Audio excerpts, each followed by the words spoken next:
हाँ बच्चों, आज का जो ये वीडियो है वो हाइड्रोजन स्पेक्ट्रम का है। हमने इससे पहले वीडियो डाला हुआ था, तो उसमें हाइड्रोजन स्पेक्ट्रम के बारे में आपको बताया हुआ था और उसमें प्रोबिंग समझाई थी। और आज का जो ये वीडियो है उसमें हमने हाइड्रोजन स्पेक्ट्रम के न्यूमेरिकल्स लगाने हैं। उनमें से न्यूमेरिकल्स को हल करने के लिए इन कुछ फार्मूलों की ज़रूरत पड़ेगी। इसमें लाइमन श्रेणी, बाहमर श्रेणी, पास्टन श्रेणी, ऊर्जा E बराबर hc/λ, जहाँ h आपका प्लैंक नियतांक और c प्रकाश का वेग है। अगला फार्मूला होता है En बराबर माइनस का r/hc/n² और डेल्टा E बराबर E2 - E1, जहाँ E1 और E2 ऊर्जा स्तर हैं। अब अगर हम जो क्वेश्चंस हल करने हैं, अगर हम कॉपी पे लिख करके हल करेंगे तो वीडियो बहुत लंबा हो जाएगा बेटा, इसलिए हम बुक से ही आपको समझा रहे हैं।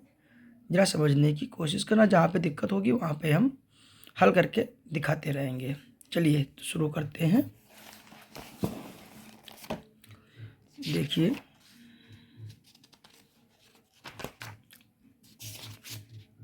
जो आपका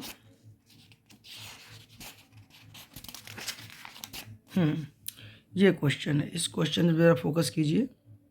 इस टाइप का क्वेश्चन आपको कहीं पर भी बुक्स पे नहीं मिलेगा। जितनी भी बुक्स आपको टीचरों ने अवेलेबल कराई होंगी, किसी भी बुक में इस टाइप का क्वेश्चन आपको नहीं मिलेगा।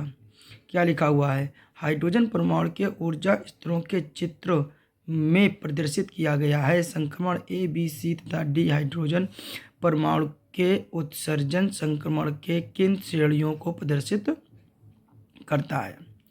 अब देखिए, अगर आपने जो पिछली वाली प्रूविंग मैंने पढ़ाई थी उसमें आपने ध्यान से अगर देखा होगा तो आपको यहाँ पे समझ में आ जाएगा।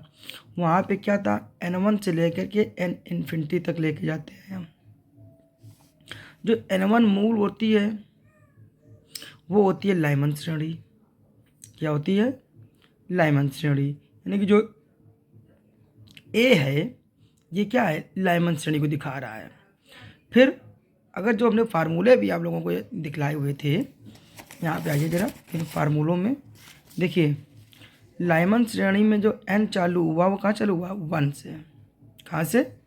1 से। बामर में 2 से, पाशन में 3 से। अब जरा आइए यहाँ पर,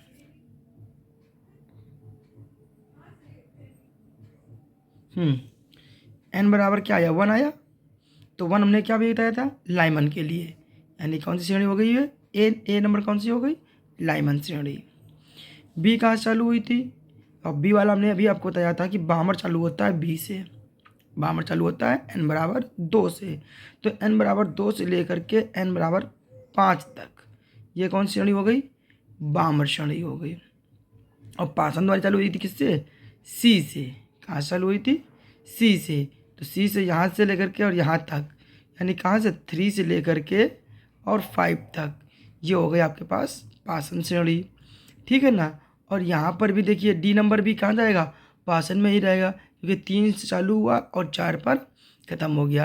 यानी कि सी और डी दोनों ही पासन श्रेणियों के अंतर्गत रहेंगे। ये इस टाइप का सवाल आपको हमने खुद बच्चों को सवाल हल करवाए हुए हैं, उनमें भी कहीं पर भी इस टाइप का क्वेश्चन नहीं मिला हुआ था, इसलिए इस टाइप का क्वेश्चन ये आपके लिए अत्यधिक आवश्यक है। अब देखिए, जो सेकेंड टाइप का क्वेश्चन आपका बनता है पेपर में, देखिए इस चैप्टर में 3 से 4 टाइप के क्वेश्चन बनते हैं मात्र। तो सेकेंड टाइप का जो क्वेश्चन बनता है वो इस टाइप का क्वेश्चन है, आता है आपके पास। ये देखिए जरा, क्वेश्चन नंबर 21 पे आप जरा ध्यान दीजिए। इस वाले पे क्या कह रहे हैं? किसी हाइड्रोजन परमाणु के NV ऊर्जा स्तर में इलेक्ट्रॉनों की ऊर्जा En बराबर इतनी दी गई है। N बराबर 1 2 3 4 5 6 8 से लेकर के इन्फिनिटी के लिए ऊर्जा स्तरों को खींचिए तथा इनमें लाइमन बामर श्रेणी की स्पेक्ट्रमी रेखाओं के लिए संक्रमण को दिखाइए। दोनों श्रेणियों के प्रथम स्पेक्ट्रमी रेखा की ऊर्जा इलेक्ट्रॉन वोल्ट में ज्ञात कीजिए। तो देखिए यहाँ से हम लोगों को क्या करना है, पहली चीज़ जो ये लिखा हुआ है, देखिए देखिए इसको छोड़ो, इसको मैं समझा दूंगा अभी आपको। आपका मेन मुद्दा है यहाँ से, इस फार्मूले से, ठीक है ना। ये चीज़ जो लोग कह रहे हैं चित्र 8 में देखिए, ये ऊर्जा जो ऊर्जा स्तर आ रहा है, कभी हमने आपको दिखाया हुआ था ना, उसी के बारे में उन्होंने बता रखा हुआ है। वो ऊर्जा स्तर आ रहा है, कभी हम समझा देंगे आपको। देखिए लाइमन श्रेणी के लिए आपको फार्मूला पता है कि E1 बराबर -13.6 अपान n स्क्वायर। तो लाइमन के लिए n कितना होता है, फार्मूले में लिखा था हमने 1, कितना होता है 1। तो यहाँ पे 1 का स्क्वायर करोगे तो 1 ही तो रहेगा, जब 1 ही रहेगा तो कितना बना रहेगा, ये बना रहेगा, ठीक है ना। अब 2 के लिए निकालेंगे, जब 2 के लिए निकालोगे तो हमारे पास क्या हो जाएगा 13.6 बटे n स्क्वायर, और 2 कितने हो जाएंगे, ये हो जाएगा हमारे कितने के बराबर, 4 के बराबर। अब 4 से इसको डिवाइड करोगे तो 4 3 जा 12, ठीक है ना, और पॉइंट लग गया और ये आ गया कितना 4। यही तो मान निकल के हमारे पास आ गया है, ठीक है ना।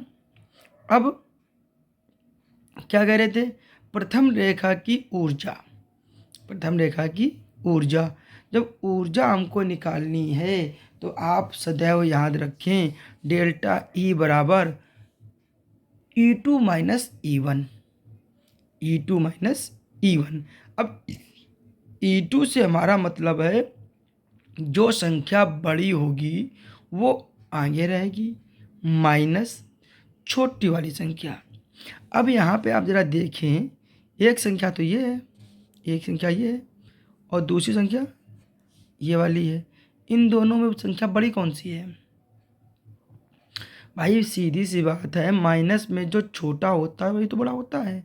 तो क्या कौन बड़ा हमारे पास है, माइनस का 3.4 ये बड़ी है, माइनस का 13.6। जब इसको खोलोगे तो माइनस प्लस माइनस हो जाएगा प्लस हो गया, 13.6 में से इसको घटा देंगे तो हमारे पास क्या माना जाएगा, ये मान निकल आएगा। अब क्या करेंगे बामर के लिए E2 बराबर ये माइनस का 13.6 बटे E2 के लिए n बराबर 2 होता है, 2 का स्क्वायर करेंगे तो इतना माना जाएगा। फिर इसका करोगे तो ये हो जाएगा 3 किसके बराबर जाएगा हमारे पास 9, 3 3 का 9, और 9 का इससे डिवाइड कर देंगे तो मान हमारे पास ये निकल आएगा।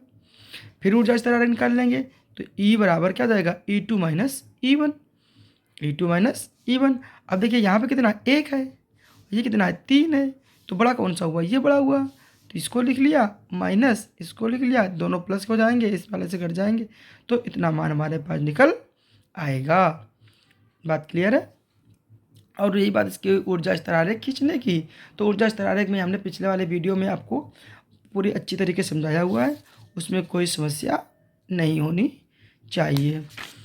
नेक्स्ट देखिए, जो ज़रा ध्यान दीजिए इस पेज पे, जो इसके ये ऑब्जेक्टिव क्वेश्चंस हैं ये बेहद मोस्ट इम्पॉर्टेंट हैं।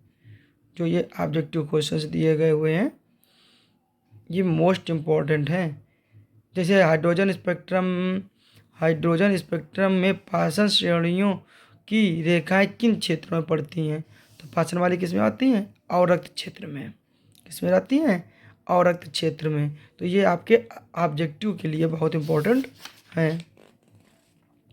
अब देखिए जो नेक्स्ट टाइप का क्वेश्चन आपका आता है पेपर में, वो कुछ इस टाइप के बने हुए थे। जैसे ये देखिए, इस टाइप का क्वेश्चन बेहद मोस्ट इम्पॉर्टेंट है। आपकी जो भी बुक होगी उसमें सवाल इस टाइप का आपको ज़रूर मिलेगा, है ना।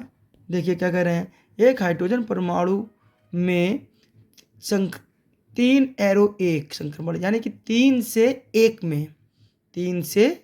1 में संक्रमण होता है। उत्सर्जित फोटान की ऊर्जा EV में ज्ञात कीजिए। यह फोटानों की हाइड्रोजन की किस स्पेक्ट्रमी रेखा श्रेणी का सदस्य है, जबकि हाइड्रोजन की आयनन ऊर्जा इतनी दी गई है। तो हमने पहले भी फार्मूला को बताया हुआ है कि En बराबर माइनस का 13.6 EV अपान एन स्क्वायर होता है। देखिए बच्चों, ये मत समझना कि हम यहाँ पर आपको लिखित जो सवाल है वो समझा रहे हैं। मैं जिस विद्यालय में पढ़ाता हूँ उसमें बच्चों को सारे आंसर हल करवा चुका हूँ, और ये वीडियो मुख्यतः उन्हीं बच्चों के लिए बना रहे हैं जो पढ़ चुके हैं। जिन्होंने पढ़ा नहीं होगा ना तो उनके समझ में नहीं आने वाला है। मैंने सारे सवाल लगवाए हुए हैं, इसीलिए इनमें से हमने अपने हाथ से लगाने की कोशिश नहीं कर रहे हैं, सीधे इसी में से समझा रहे हैं। क्योंकि अगर हाथ से सवाल लिखेंगे फिर उसको लगाएंगे तो बहुत लंबा वीडियो हो जाएगा, ठीक है ना। देखिए, अच्छा आते हैं अपने मुद्दे पे। क्या हो गया? हाइड्रोजन परमाणु की En बराबर -13.6 n² ठीक है ना। अब संक्रमण कहाँ से कहाँ हुआ? 3 से 1, 3 से 1, यानी कि n के मान है। ये किसके मान है? n से। कि एक मान n का कितना हो गया? 3, और दूसरा मान n का कितना हो गया? 1। तो पहले किसका मान निकालेंगे? 3। तो E3 बराबर 3 3 का 9, 9 का इसमें भाग दे दिया, ये मान निकल आया। फिर 1 का निकाला तो 1 का कर लिया, ये निकाल दिया, यहाँ पे आ गए। अब हमने इसके पहले बताया था आपको कि अगर डेल्टा ई निकालनी है तो क्या करेंगे? बड़ा वाला माइनस छोटा वाला। अब इन दोनों में बड़ा कौन सा है? आपको सीधे से पता है, ये बड़ा है, माइनस ये कर दिया, निकाल दिया, तो ये आंसर हमारे पास आ जाएंगे। इस टाइप के सवाल आपको 2 नंबर के लिए इम्पोर्टेंट है। अब जो एक टाइप का क्वेश्चन और बचता है वो भी देख लीजिए, आपको बता रहा हूँ मैं। देखिए जरा ये वाला क्वेश्चन, इस टाइप के क्वेश्चन अति आवश्यक हैं, बहुत ही इम्पोर्टेंट हैं इस टाइप के क्वेश्चंस आपके लिए। क्योंकि इसमें सिर्फ इम्पोर्टेंट क्या है? इम्पोर्टेंट ये है कि इसमें उन्होंने ये फिगर पूछ रखा है किस तरीके से आप लोग बनाएंगे, और फिगर बनाना अगर नहीं आएगा तो सवाल आप पूरा हल नहीं कर पाएंगे। देखिए क्या बोल रहे हैं कि हाइड्रोजन परमाणु की 9वीं कक्षा में इलेक्ट्रॉनों के लिए ऊर्जा सूत्र ये है। हाइड्रोजन के लिए ऊर्जा इस तरह से खींचिए। हाइड्रोजन के परमाणु में प्रथम उत्तेजन विभव तथा आयनन विभव का मान भी ज्ञात कीजिए। तो मान तो तुम्हें पता ही है कि En बराबर क्या होता है? -13.6 n² और EV, यही तो होता है। तो अब ये किसके लिए है? En के बराबर। ये किसके लिए? 9वीं ऊर्जा स्तर के लिए है। अब निकालेंगे कहाँ से? आप याद कीजिए, हमने जो बताया हुआ है कि 1 चालू करते हैं, n बराबर 1 से। तो n बराबर 1 लिया, ये मान निकला। 2 लिया तो यहाँ पे 4 होगा, 4 का इसमें से डिवाइड कर देंगे, ये मान निकल आएगा। n बराबर 3 लिया तो यहाँ 9 हो जाएगा, जब यहाँ पे 3 का स्क्वायर करेंगे तो 9 हो जाएगा, 9 का इसमें डिवाइड कर देंगे, ये मान निकल आएगा। E4 का मान निकालेंगे, यहाँ पे 16 हो जाएगा, 16 से इसका भाग दे देंगे तो ये मान निकल आएगा। अब उत्तेजन विभव निकालोगे तो क्या करोगे? E2 minus E1, E2 minus E1। तो E2 का मान कितना है? ये वाला, माइनस माइनस E1 का मान हटा दिया तो ये निकल आया। ये जो EV होता है इसको इलेक्ट्रॉन वोल्ट बोलते हैं। क्या बोलते हैं? Electron volt. तो प्रथम उत्तेजन विभव कितना निकला? 10.2, 10.2। फिर आयनन ऊर्जा निकालनी है। तो आयनन ऊर्जा में क्या होता है कि भाई आयनन ऊर्जा कितनी दी गई है हमारे पास? 0। कितनी होती है? 0। तो 0 माइनस जो मान हमने निकाला था कितना? ये 13.6 घटा दिया, फिर माइनस माइनस के माइनस हो जाएंगे प्लस, ये मान निकल आएगा। तो आयनन विभव निकल आया 13.6 वोल्ट। 13.6 वोल्ट। अब जरा इस पे आइए हमारे पास कि हमारा जो ये बनेगा वो कैसे बनेगा। देखिए आपको पता है सबसे पहले n बराबर 1 चाहिए, n बराबर 1 चाहिए, और 1 पे जो उसका मान होता है कितना होता है? माइनस का 13.6 EV, माइनस का 13.6 EV। अब दूसरा मान हम लोगों ने कितना निकाला था? n बराबर 2 के लिए ये निकाला, माइनस का 3.40, ये आ गया। n बराबर 3 के लिए ये निकाला, n बराबर 4 के लिए ये निकाला, so one dot dot n बराबर इन्फिनिटी के लिए आयनन विभव कितना हो गया? 0 हो जाएगा। क्लियर है? ठीक है। अगर कोई समस्या हो तो आप हमें बताना, फिर हम इनको डिटेल में हल करके बता देंगे। अब एक लास्ट टाइप का क्वेश्चन और बचता है, और वो है इस टाइप का। ये देखिए, अगर आप कुमार मित्तल की बुक है आपके पास, तो इस टाइप के क्वेश्चन आपको वहाँ पर शायद 24-25 नंबर के आसपास से चालू होते हैं, जो उसके एग्जाम वो आंकिक क्वेश्चंस दिए गए होंगे उसमें, है ना। कोई भी हो, सारे में होंगे। नहीं है तो मैं दिखा रहा हूँ ना, आप समझिए। इस टाइप का क्वेश्चन बेहद मोस्ट इम्पॉर्टेंट है, अत्याधिक आवश्यक है, और इस टाइप के क्वेश्चन बहुत पूछे जाते हैं आपसे। क्या कह रहे हैं, बामर से, अभी से बामर से नहीं कह रहे हैं, हो सकता है दूसरे में लाइमन कहें, किसी में पासन कहें, ठीक है ना। तो इससे कोई फर्क नहीं पड़ता हमारे पास। बामर श्रेणी की प्रथम रेखा की तरंग दैर्घ्य दी गई है, प्रथम रेखा की तरंग दैर्घ्य दी गई है। इसी श्रेणी की दूसरी व अंतिम रेखा की तरंग दैर्घ्य याद कीजिए, दूसरी और अंतिम।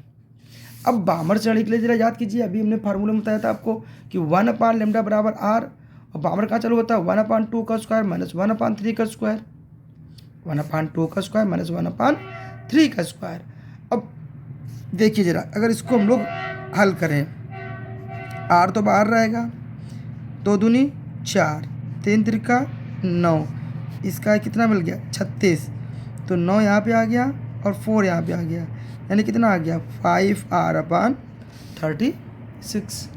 बात समझ में आ गई किस तरीके से उन्होंने हल किया हुआ है। ठीक, अब तो कोई समस्या नहीं है। अब आइए बामर श्रेणी के लिए, दूसरी रेखा के लिए, तो 1/2, λ2 करोगे, और वहाँ पर हमने आपको जो फार्मूले कराए हुए थे, उन फार्मूलों में आपका हमने बताया हुआ था कि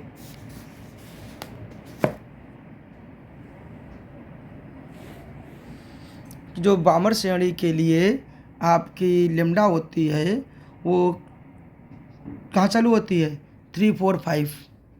कहाँ चालू होती है, 3, 4, 5 से चालू होती है। तो प्रथम रेखा के लिए तो n बराबर कितना हो गया 3, और दूसरी रेखा के लिए क्या हो गया 4, दूसरी रेखा के लिए 4 हो गया है। अब इन दोनों को हल करोगे तो इसका स्क्वायर हो जाएगा 4, इसका हो जाएगा 16, एलसीएम मिल गया 16, और यहाँ आ जाएगा 4, यहाँ पे आ जाएगा ये। हल करोगे तो 3r, जिस तरीके से कॉल किया है उसी तरीके से कॉल करेंगे, ये मान निकल आएगा। अंतिम रेखा λ3 बराबर r 1/2 का स्क्वायर माइनस 1/∞। यहाँ पे क्या होगी, जो अंतिम रेखा होगी वो r तो यहाँ पे रहा, ये 1/2 का स्क्वायर माइनस 1/∞ का स्क्वायर। अब ये तो रहा 1/2 का स्क्वायर, बना ही रहेगा, यानी कितना आ गया 1/4, और 1/∞ का मान होता है 0। पता होगा आप लोगों को, सर ने बताया होगा आपके जो भी पढ़ाते हैं। तो ये मान आ गया, यानी जब ये मान आ जाएगा तो ये तो r यहाँ पे रहा, यानी कि क्या आ गया r/4, जो कि ये मान निकल आया हमारे पास। अब यहाँ पे 3 समीकरण निकले ना, अब क्या करेंगे y2/y1, ये y2 और ये y1, ठीक है ना। दोनों को उठा करके हम डिवाइड करेंगे, डिवाइड करने के बाद मान क्या निकल आया ये, ठीक। तो y2 बराबर y1 इंटू इसका मान, और y1 का मान ऊपर कितना दिया गया तरंग दैर्घ्य 65-63 एंगस्ट्रॉन, 65-63 एंगस्ट्रॉन। मान रख लिया, हल कर दिया, हल करने पर मान निकालोगे तो ये मान निकल आएगा। अगर कोई इस इक्वेशन को हल करने में कोई समस्या आ रही हो, भाई आपकी इक्वेशन क्या लिखी हुई है 5/63/3/16, ये जाती है यहाँ और ये जाती है यहाँ पर, ठीक है ना। तो यानी कि 5 × 16/36 × 3। अब तो कोई समस्या नहीं है, अब आराम से हल हो जाएगा, ठीक है ना। तो इस टाइप के सवाल भी इम्पोर्टेंट हैं। इसके जस्ट नीचे दिया गया ये वाला देखिए आप लोग कि हाइड्रोजन परमाणु की बामर श्रेणी की प्रथम रेखा की तरंग दैर्घ्य इतनी दी गई है, तो तीसरी रेखा की तरंग दैर्घ्य ज्ञात करनी है। तो प्रथम रेखा की दी गई है तो λ3/λ1 करोगे। अब ये लोग यहाँ पे लिखते हैं, आप यहीं पर λ1 का मान रख लेना कि λ3/λ1 का मान रख लोगे और इसको हल कर लोगे तो क्या निकल आएगा हमारे पास, मान इसका निकल आएगा आराम से, ठीक है ना भाई, कोई समस्या तो है नहीं। आराम से हल करना, हल हो जाएगा। बस इतने ही टाइप के सवाल आपके पास हाइड्रोजन स्पेक्ट्रम में बनते हैं।